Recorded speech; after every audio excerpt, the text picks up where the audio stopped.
Ladies and gentlemen, welcome on in to Fantasy Daily, the Saturday edition. I am super stoked. It is Saturday, October 2nd, heading into week 4. Week 4 is tomorrow. Well, the majority of it. I mean, technically we live in week 4. Are we in week 4? Yeah, we're in week 4, right? Yeah, that's how you would say it. Anyway, everybody, welcome on into Fantasy Daily. Thank you so much for joining me. I'm super stoked about this show. This is episode 25. This is going to be news, and this is going to be like low-key starts for the week. So these are the people that are, kind of under the radar. Out there a lot in the fantasy, community and whatnot. You turn on like NFL Network and like Adam Rank. I love Adam Rank. Adam Rank's one of my favorites. You guys might not like his personality. But I love Adam Rank. So me personally, when I'm out there looking around and I see people talking about players and who they would start and who they would sit and stuff like that, like one of the big names that comes out this week a lot is DJ Moore. Everybody's saying start DJ Moore even though he's playing across Trayvon Diggs. Obviously you start DJ Moore. So my list is players that are a little bit farther down. They're players that you're not always talking about. They're not always in the mix that I think you can throw in. So that's going to be my start list. I have 2 quarterbacks for you, 6 wide receivers, 4 running backs, and 4 tight ends. So good amount of waiver wire movement there. Some players that you might be able to slot in your lineup last minute. So keep that in mind. So I also have a ton of news today because usually when I'm doing my show, I keep my show doc to the side. And when I'm working on stuff, as updates roll through, I update them as I go. Yesterday was just a cascade of just update. So this show, episode 25, on Saturday morning, you're going to get the news. Then you're going to get my starts of my low-key starts of the week. Then on tonight's show that I'm probably going to release around 3 or 4 o'clock, depending, that's going to have my game breakdown. So I'm going to go through every single game of the 1 o'clock, 4 o'clock, and the Sunday Night Football. The only one that I'm not going to cover is Monday Night Football because I'll do that Sunday after the game. So we'll talk about it loosely because if you have players in that game, then you're going to have to talk about that. But for the most part, I'll be able to cover everything and then just kind of save the Monday game for the Sunday night show going into Monday morning. That way, Monday morning when you guys are on your way to work, you got a little football for you because there's no football. Nobody posts anything after the games. They only wait until later that day. So I do it after the games in hopes that you guys got it on the way to work. Cool way to start your Monday with some more football. So doing that. And then Sunday morning, very special. I've never done this before, but I thought it was a good idea. And one of my friends said he would like it as well. I'm going to be on either, I'll probably film here, but I'll be live on a couple other places that I can find. And what I'm going to do is I'm going to go through my TikTok where I get most of my questions, and I'm going to answer the questions right on there. So I'm just going to fire off what I can and use my docs and everything that I have to hopefully bring you guys those week 4 W's. So let's get right into this. This is the news for today. So Gronk is doubtful to play. Now, this might be a lot of people are saying that this is Tom Brady and Gronk playing games with Belichick like Belichick used to play with everybody else. Even if it is, which I don't think it is. He missed a whole week of practice. So even if it is that they're playing a game, you still have to prepare. So I have Gronk in one league. I've been riding the Gronk train since week 1. But I did move him to my bench, and I picked up a tight end and put him in my starting lineup, assuming that Gronk's not going to play. Plus, it's an 8 o'clock game. It's an 8 o'clock Sunday game. I'm not taking those chances. I'm not taking that risk on Gronk. Lamar was a full participant in practice. We expected that he was going to have a couple of rest days, and then they're going to let him come back, which is so weird to me. I get it that he's sore and everything like that, but they seem so lenient with letting Lamar take days off, and that's your quarterback. So I don't know, Baltimore. I think you got a lot more to do on offense than have days where you're just like, we'll let him have a vet day. Vet day is on year 3, and you guys almost lost to Detroit. So moving back to Tampa Bay, Richard Sherman will play this Sunday. So if you haven't heard yet, Richard Sherman did sign a 1-year deal with the Tampa Bay Buccaneers, and he said he will be active against New England this Sunday. Giovanni Bernard, however, is out. Now, me personally, I really don't like the Tampa Bay backfield at all, but Gio had that good week, so I'm sure that he got picked up and people are looking at him, but he is out for that game. Curtis Samuel on the Washington football team is back, which I am super stoked about. If you guys listened to me during the offseason, I was super high on Curtis Samuel. I was so stoked for him. I thought he was going to be, one of the more dynamic players on that team. So he's back. Let's hope that that's true. Obviously, I'm still not as high on him without Ryan Fitzpatrick, but I am still pretty stoked that Curtis Samuel is back. Gibson is also practicing, which is a good sign, but I would definitely monitor that throughout today and tomorrow. Because Gibson could be limited work for sure. Russell Gage for the Falcons is out again, and my heart hurts. The only reason I bring that up is because I was a huge Russell Gage fan in the offseason, and it bit me in the butt, and now I'm very sad. Elijah Mitchell for the game is doubtful, so this is another opportunity for Trey Sermon. So those who went and paid up on Trey Sermon, here's your chance. Those who have Elijah Mitchell, that stinks, because even I was on it where I was like, hey, he's probably the top guy, and then these injuries back to back. Something about San Francisco running backs, man. I don't want any part in it. So if you guys want to take your claim on Trey Sermon, you can, but I'm out. Sterling Shepard and Darius Slayton, they're out as expected. This is one that I wanted to address. I addressed it on my TikTok a little bit, but excuse me.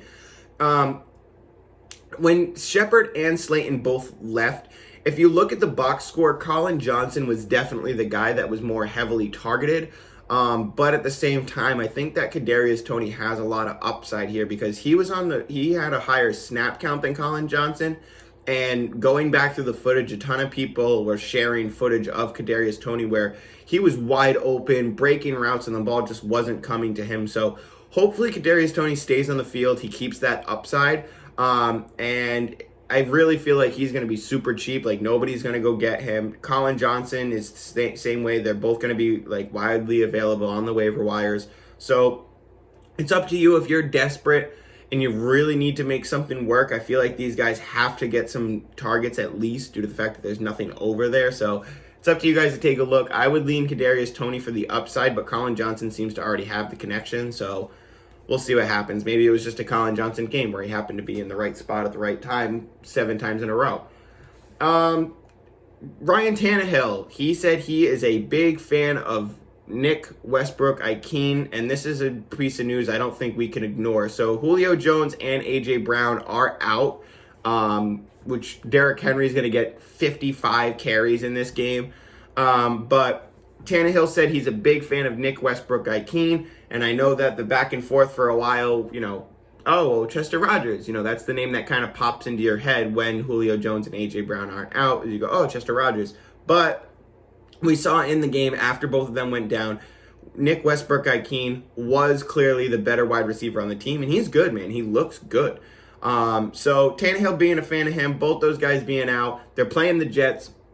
All the stars are aligning that this guy is a sleeper pick or a streamer pick. So, if you're hurting, I think he's a good pick to go look at. MVS has a hamstring injury, and he will be likely moving to IR. So, obviously, he had a touchdown in the last game. If you're not Devontae Adams, it's hard to want anybody on that team. So maybe we'll see some Randall Cobb and Alan Lazard action versus Pittsburgh. But if you're not Devontae Adams, I'm not interested in wide receivers over there. Dalvin Cook practiced, but he's officially questionable to go. He said he feels good, and barring a setback, should be good to go. That's promising news. Sean McVay said the same thing about Darrell Henderson. He should be good to go, which is exciting because I want to get Henderson in my lineups this week. Elijah Moore is out for the Jets. Jamison Crowder is in. So nice to finally see Jamison Crowder get back in there. Although the only person I'm willing to start over there is Corey Davis. So keep an eye on that. Claypool is not practicing Friday. He's officially questionable, so that is not great news. Definitely prepare for that. Keep an eye on that. He's officially questionable, and the non-practice report on Friday is bad news. Usually if they're questionable practicing, it's like a Dalvin Cook situation where it's like they hit him with the questionable tag, and he's like, yeah, I'm here, I'm practicing, I'll be out there. But Claypool did not be practicing on a Friday. It's a little concerning, so keep an eye on that. Deontay is back. Juju should be good to go. And yeah, keep an eye on Claypool. Josh Gordon will not play this Sunday, and he shouldn't be on any of your fantasy teams anyway. So I know I didn't cover that. I did get one question on TikTok where somebody said, what am I going to do with Josh Gordon? You don't do anything. You leave Josh Gordon right there where he is on the fantasy wire. That's where he belongs. I do not want Josh Gordon. When you look at Kansas City, it's hard enough to feed all the mouths over there, and then you put Josh Gordon in there. I don't think Josh Gordon is this insane, over-the-top wide receiver that Kansas City needs. Like, he's just a guy in Kansas City to me. You know what I mean? So I'm not on Josh Gordon at all. Carson Wentz is questionable to start for Indy, but he should be good to go. Last piece of news I want to talk about real quick, and this is the big one because it's hilarious and at the same time it's kind of pathetic. So let's talk about the Chicago Bears quarterback situation. Now, if we rewind 2 years and talk about Matt Nagy, I always remember a Fantasy Daily episode in around 2019, 2018 maybe, where I was saying that Matt Nagy is good and Mitch Trubisky is just not. And my co-host Manny at the time, I don't remember his take on the game, but I remember saying I don't want any part to do with Mitch Trubisky. I don't want anything to do with him. I like Matt Nagy. I think Trubisky's holding the team back. And that same week, Mitch Trubisky threw for like 4 or 5 touchdowns. It was his career game. He'll never do it again, ever. And of course, it was the week that I said I hate him and I don't ever want to start him. Excuse me. So, to make everything worse, sip time. To make everything worse, this week, Matt Nagy at the quarterback situation said Nick Foles is not in the mix to start. So, the guy third on the depth chart, getting paid a ton of money, Super Bowl champ, he is not in the mix to start. He's not even a consideration. The decision will come down to a game time decision. Now, what's usually a game time decision? Somebody's injury concerns, right? Andy Dalton has an injury on his hand. So what you're saying is we're going to wait until the last minute, game time, to decide if we're putting Andy Dalton's injured hand into the game over Justin Fields, who we threw to the Wolves last week, and he got stomped in by Cleveland. So we watched him get stomped in by Cleveland, and then next week we just bench him. We don't even give him another chance. So, me personally, I think that to say it on a Friday, hey, we're going to announce it at the game time. You have 52 other players on that team who want to know who their captain is, who their quarterback is. And you're going to say we wait. Now, even if the locker room is torn, they're indifferent, they didn't like what they saw with Justin Fields, I think you give Fields another chance after throwing him to that game. Andy Dalton's hurt. If Andy Dalton's hurt, why would you want to put him in that game? If you're waiting till a game time decision, but have a high capital draft pick right behind him, what's the point? Besides the fact that you made a promise to Andy Dalton, who cares? Your bank account still gets filled, doesn't it? Who cares? So, me personally, I'm high on Allen Robinson, David Montgomery, but Matt Nagy is making me hate it. Absolutely hate it. So, I'm still not going to fall off of Allen Robinson and David Montgomery. I'll stay on those two. But for me personally, this game, they should absolutely be rolling out Justin Fields for this and saying it on Thursday or Friday. Just give it to the team. Even if you go in there and get stomped again, let the kid get stomped again. You guys aren't going to the Super Bowl anytime soon. So to make a promise to Andy Dalton makes no sense to me. Like, you're holding up all this effort and all this time because of that guy. Like, that guy? That guy? Whatever. Anyway. So that's the quick news. I will have more news on my other shows. I usually try to cover that as soon as we get in, just to update you on anything that's changed since last time we talked, last time I was on the episode, last time you heard me, listened to me, saw me, yada, yada, yada. So those are my news. Let us get right into my low-key starts of the week. Now, these are guys where while I was going through my show docs and everything, I just kind of happened to highlight them as I was going, and I either like their matchup, I like, their upside, something like that. So let's get right into it. Now, my first two quarterbacks for you, I'm attacking matchups. And that's kind of what you do. It's an easy week to attack matchups, to be honest. So I'm attacking matchups on this one. Sam Darnold versus Dallas. Now, Dallas is giving up the most air yards in the league, despite Trayvon Diggs balling out, having a good game. It seems like everywhere else is letting up everything for Dallas. So Sam Darnold, I think he is a great streamer in this game. Teddy Bridgewater. I'm going to say it. I think the Broncos might beat Baltimore. I really think that a lot of people are looking at the Broncos and going, oh, well, they're 3-0, but the teams that they played were 0-9, right? They're all, okay, all right, I get it. They still had to beat that team in order for that team to go to 0-9, correct? I get the logic. I'm just trying to use your logic against you. That is such a poor... That's such a poor way to look at it. Like last year when we looked at the Steelers and we were like, oh, that's an asterisk 11-0 team. They beat 11 other professional teams. So, Teddy Bridgewater, I'm a big fan of, especially this year. And I'm actually kind of a big fan of him this week. So, I really think that the Broncos got a shot to beat Baltimore, man. They just almost lost to Detroit.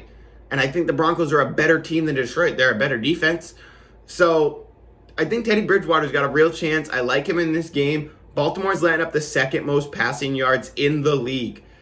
I really think that they have a chance to beat Baltimore. And if they beat Baltimore, I think it's a different narrative going into next week of who's who.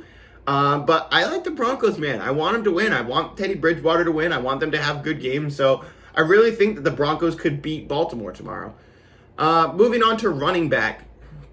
So let me just review real quick. Sam Darnold, Teddy Bridgewater, those are my two quarterbacks. My running backs, I like Darrell Patterson in this one. Washington is getting gashed in the pass and the run.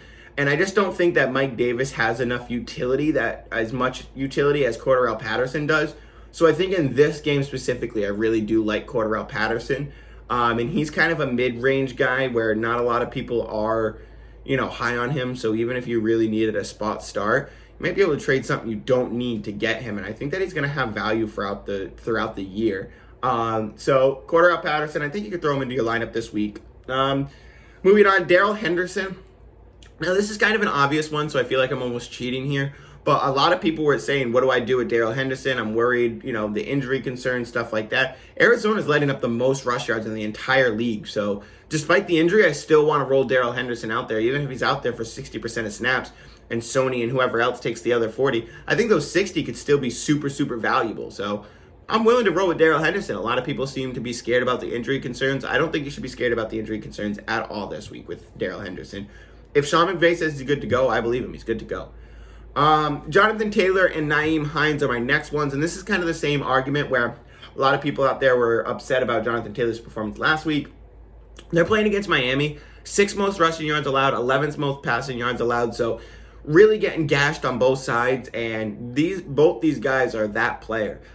So Carson Wentz has been banged up a little bit, so I made up a quarterback. I hybrided Sam Darnold and Carson Wentz into one mediocre quarterback, Sam Carson. Excuse me. So Jonathan Taylor, Nyheim Hines, some people are kind of worried about this game. I really want to roll both of them out. Nyheim Hines, I saw, was rostered in only 73% of leagues as well. So I know this isn't a waiver show, but if Nyheim Hines is on your waiver, go get him. God forbid something happens to Jonathan Taylor. Nyheim Hines is going to be indescribably good. He's going to be insane. If one of those goes down, the other one's going to be insane.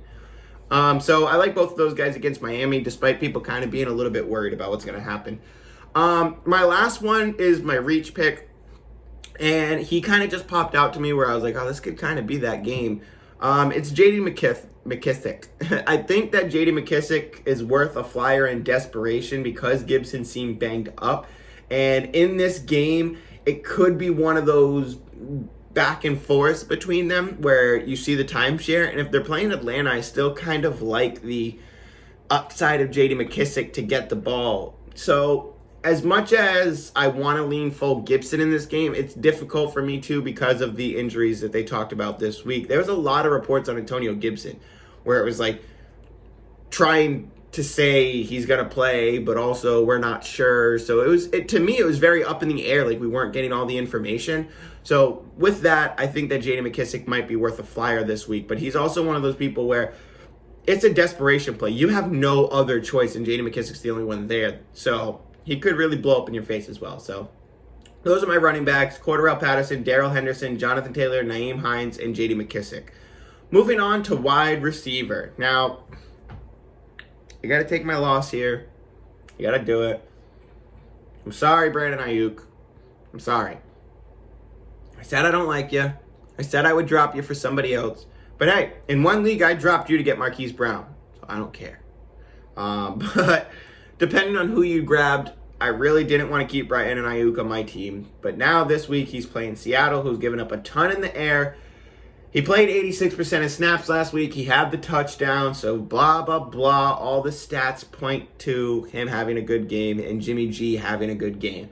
Now, with that said, I'm still not a fan of Brandon Ayuk. I'm not. The fact that you had problems with your team at the beginning of the year, the fact that you clearly weren't doing enough at the beginning of the year, I have an issue with that. So I'm going to play him. I'm going to keep him on my team. I don't know what to do with him yet, but I'm not happy about it. I'm really not happy about it. And it's one of those players where I might spike trade him next week. If I put him in my lineup and he doesn't show up, I'm spike trading him. And he's getting traded for a kicker, I swear to God. So I know a lot of people out there are Brandon Ayuk truthers. They love Brandon Ayuk. They were really high on him. I wasn't. And then on top of that, it was the beginning of the season, Kyle Shanahan saying he's got to play better. If your coach is saying you got to play better, at first I thought it was kind of a kick in the butt. And then you look at the snap count, and he's actually getting benched. So nice to see him play 86% of snaps last week. He had the touchdown, and now they're playing Seattle, so he should have a good game as much as I don't like him. And me personally, I like to stay water. If he does have a good week, I'm definitely getting rid of him. Another guy right after him, Odell Beckham. So this is another one that I have to say, I'm sorry, Odell Beckham, I was wrong. No, I don't like Odell Beckham. I don't want him on my team. And you can have him for the 3-4 weeks that Jarvis Landry's out, and then he's going to return you your sadness that you expect. What's Odell Beckham's ceiling realistically? Is it 30 points? I don't think so. It hasn't been there for how long? You know what I mean? Take that catch out of Odell Beckham's career. Are we still talking about the same Odell Beckham? It's a lot of hype to me. Is Odell Beckham better than Adam Thielen? No, not to me. And I only said Adam Thielen because I'm going in the same game, by the way. I'm not trying to compare actual levels of talent. I mean in fantasy. No, it's Odell Beckham's not that player to me anymore. He's super a Tyler Lockett, Marvin Jones to me. Whereas it can happen on every given week. And of course, maybe I may be too low on him, but I love Odell Beckham. I got his jersey in my closet. I'll wear it with pride. But when it comes to fantasy, when it comes to consistency, he's super inconsistent. He's super irreliable. And even last week where everybody was saying he had a great game, it wasn't even that great. So I think that we romanticize the Odell Beckham angles here, especially with Baker Mayfield. Like we want it to happen. So me personally, I'm not on Odell Beckham. And if I will play him this week. I think he's going to have a great week this week. But much like Brandon Ayuk, is if he has a good week, I'm trading him. Getting rid of him.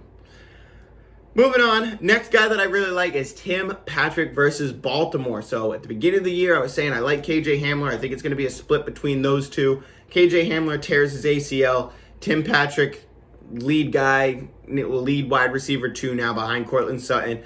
And they might even switch week to week between the one. Tim Patrick, Courtland Sutton, Tim Patrick, Courtland Sutton. So I really like Tim Patrick. He's playing against Baltimore. Obviously, I have Teddy Bridgewater as well. So I'm playing the stack of Bridgewater and Tim Patrick.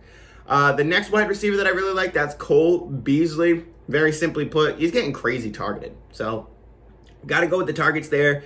He's got 13 in week 3 and 11 in week 1. I think he had 6 in week 2. So crazy targets. I want all of that. My next one I already talked about a little bit, and that's Nick Westbrook-Ikhine. I think this guy might be legit. There's nobody else to catch the ball, and as much as they'd like to give Derrick Henry the ball 25 times a game, it's not smart to give just the running back the ball. So Nick Westbrook-Ikhine, I think, is a good sleeper. My deep sleeper. This is my deep sleeper for wide receiver, and I might be just trying to speak this into existence, to be honest with you, because I think there's a breakout coming, and I really want it to happen, so I'm trying to speak it into existence, but I'm also putting my money where my mouth is, and I'm playing him in a couple fan duels this weekend, and I'm taking the over on a lot of his prop bets. So, everybody, it's Terrence Marshall from Carolina. And Carolina this week gets Dallas, which means DJ Moore, super stud, which he is a super stud. He's going against Trayvon Diggs. So, I still think, he'll get 6 targets and catch 4 of them, whatever it may be, but Trayvon Diggs is playing out of his mind. So, with that, in every single game that we've seen where somebody went up against Trayvon Diggs, the number 2 on the offense going up against Trayvon Diggs, the Dallas defense, has done exceptionally well. Now, the default is DJ Moore's the number one, Robbie Anderson's the number two. But we all saw Robbie Anderson play. We all saw the connection. It wasn't great. You know what I mean? It wasn't what we hoped it was going to be. And as much as I'm not out on Robbie Anderson, I still think that he has potential in this game, and I would even roll him out if you need to in this game. I think he'll be super necessary, and as well as the Dallas defense sucks. So against the pass. So I think there's a lot of opportunity for him as well. Chuba Hubbard in this game is probably going to get some, but at the same time, I really like the appeal. When I'm looking at the whole matchup and I'm trying to structure everything in stats-wise, Terrence Marshall is somebody who stuck out to me where I was like, oh, this could be sneaky. This could be really good, and he's really good. I like Terrence Marshall. It's a talent himself. So this one I'm hoping to me is the breakout that comes. Anderson's snaps have gone down. Marshall's have gone up, and I don't mean that as an offset. They're not benching Anderson for Marshall. I'm just saying that when you look at it, Marshall will be on the field more. So therefore, he should have some more targets, some more opportunity than he had the past 2 weeks. Not that Robbie Anderson's purposely getting benched, but I mean before Terrence Marshall didn't have the opportunity. Now they're putting him in there for the opportunity a little bit more. So I'm not saying that correlation is causation, because that's not what it is.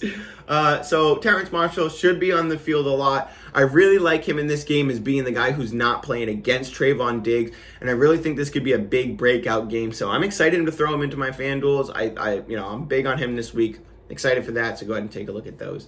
So my wide receivers again are Brandon Ayuk, Odell Beckham, Tim Patrick, Cole Beasley, Nick Westbrook-Ikine, and Terrence Marshall. Moving over to tight end, I have Noah Fant. I'm attacking the Baltimore matchup. A lot of people, I got a lot of questions on Noah Fant. They were asking me, should I move on from him? How do you feel about him? Stay the course. Denver's looking good. Stay the course. You know, they're playing Baltimore this week. I would definitely throw Noah Fant in there. Dalton Schultz could be very heavily targeted against this great Carolina defense, so he's another streamer that I like. Dawson Knox is definitely worth a look. I like Dawson Knox as far as just Josh Allen's giving touchdowns to everybody. So if Josh Allen's giving touchdowns to everybody, then I want some of that. I want a piece of that. So I'm willing to throw Dawson Knox in there if I have no choice. If I'm completely out, if Gronk was your tight end and now he's not playing, there's nobody on the waiver wire, these are the guys I would look at. So Dawson Knox is there. Houston is 10th in passing yards. Now they're playing against Josh Allen. Houston is 10th against the pass. Now they're playing Josh Allen. So expect Josh Allen to put them into the top 5 going into next week. And my sneaky pick would be Austin Hooper. He's another name that just kind of snuck out to me where I was like, oh, there's no mouse to feed on this team. Everybody's injured or hurt. It's Odell Beckham or the running back. So I think Austin Hooper could be one of those guys that happens to slip into the end zone this week, and he could be a sneaky start as well. So that's it for my tight ends. Noah Fant, Dalton Schultz, Austin Hooper, Dawson Knox. So Dalton Schultz, Noah Fant, Austin Hooper, Dawson Knox. Those are my tight ends. And that's my list of low-key starts and a couple daily fantasy starts that I think you can throw in your MVP spot, because like I've said before, I think that's the best way to win those games is that you throw them in your, you throw people that are no names into your MVP spot. They blow up and nobody else has them because they're no names. So I think that's really how you win daily fantasies like FanDuel and stuff like that. So me personally, 2 people that I've already talked about on this list that I'd like to throw into that mix is Nick Westbrook-Ikine. He could be heavy targeted. I don't think a lot of people are going to grab him. A lot more people might, gravitate towards Chester Rogers, or they might just avoid the backfield at all. I mean, the wide receivers, assuming that it's just going to be Derrick Henry show, which is going to be a Derrick Henry show. He's going to get 30 carries. But at the same time, Nick Westbrook-Ikine, I don't think anybody's going to grab him. You can go grab him. And as well, Kadarius Toney, the higher snap count. He's under the radar. People might be grabbing Colin Johnson instead. So I think Kadarius Toney is another one that if he has 2 touchdowns in a game, you're automatically in the money no matter what. So those are my starts. Those are my news. That's my daily fantasy and everything for you guys. Thank you so much for tuning in on this Saturday. I got another comp show heading towards you soon. I'm putting that together. That's going to be my game breakdowns. And then Sunday before 1 o'clock, I will be answering questions from TikTok live with you guys. Thank you so much for joining me on this Saturday. Enjoy your day, everybody. Bye-bye.